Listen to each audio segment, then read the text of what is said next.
My name is Marcia Friesen. I'm a PEng, and I've worked in Manitoba for the last 20 years. I started my career in the consulting sector. I worked in agricultural engineering as well as environmental engineering, in design roles as well as other roles for about 7 or 8 years. And for the last 12 years, I've been with the University of Manitoba, and I'm currently the director of the Internationally Educated Engineers Qualification Program, which is a program for newcomers to Manitoba who are pursuing their credentials recognition with a PEGM. So these are folks that are fully qualified engineers in their home country. They've recently immigrated to Manitoba, and they are now working to get back into their careers here. Outside of that, I also sit on an ACEC Manitoba committee, and I'm this year's past president of a PEGM as well.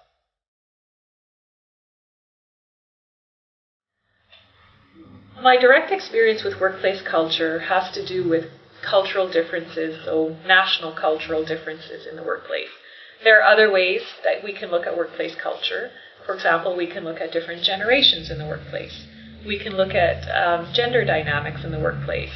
In Manitoba, we have a very strong Aboriginal population. We can look at that dynamic in the workplace. But my direct experience has to do with cultural differences in the workplace as it relates to different countries of the world. Within the IEEQ program, I work directly with employers who are looking at the people in the IEEQ program as sources of talent for engineering firms locally here to address our labor market needs here. And I work with the participants in the IEEQ program who are pursuing their credentials recognition and helping to prepare them for Canadian employment.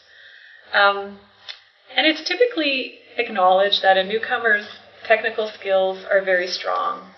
That's typically not open for debate.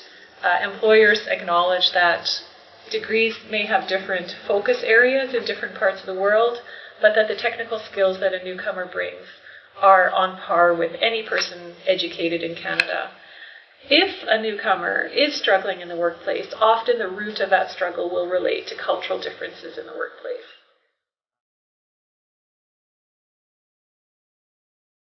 I do. For example, I worked with an individual who was an electrical engineer from a country in northern Africa. And he also had qualified as an electrician before he pursued his credentials recognition in Canada. So as an electrician, he got a job, and this was in a time 6-7 years ago when, just like now, trades are in very high demand, and people just couldn't get enough trades. So he got a job as an electrician, but he got fired after 4 months, and he had no other way to explain his firing than to say, I was being discriminated against because I'm an immigrant. He came to the IEEQ program, and over the course of that year, we focus a lot on understanding cultural differences and the differences in cultural values. And he had an aha moment where he realized that something he had done was completely out of place in the Canadian workplace. And that was that when he was finished a job, he sat down on his cooler where he kept his lunch and he smoked a cigarette. And he waited for his supervisor, the site foreman, to come and give him his next task. And this is while his fellow electrician colleagues were around him continuing to work. And he noticed that they sort of gave him dirty looks and he couldn't really figure out why. But once we talked about it, and we talked about the notion of hierarchy in the workplace, he realized that what he was doing was considered exemplary behavior in his home context, and that was that he was deferring to authority, that he was done his task, and that in deference to his supervisor, he was now waiting for his supervisor to come and tell him exactly what to do next. And that was what was expected of him, and that if he went and started something, or if he went and helped a colleague, that would be considered overstepping his boundaries. Or overstepping his role. And then he realized that in Canada it was exactly opposite. That by doing that he looked like he was non-participatory. He looked like he didn't have what Canadian workplaces consider so important, to be self-motivated. And once he understood that, he realized that the reason he had been terminated perhaps wasn't out of discrimination, but it was about a misunderstanding of these cultural values.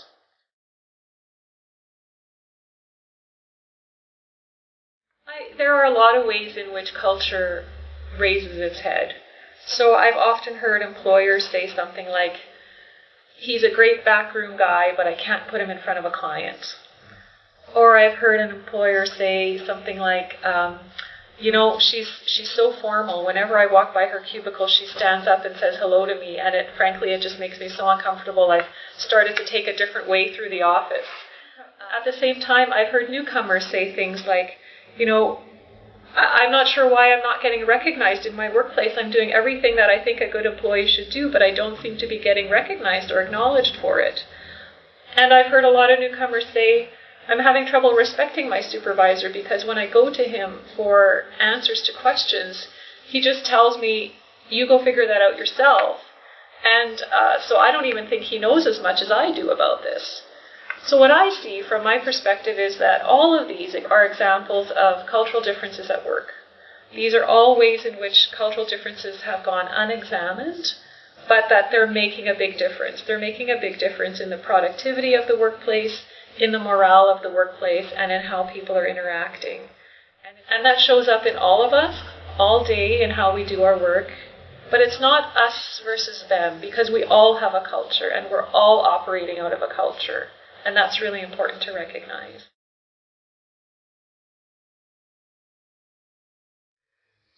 I think awareness is the first key that we have to achieve.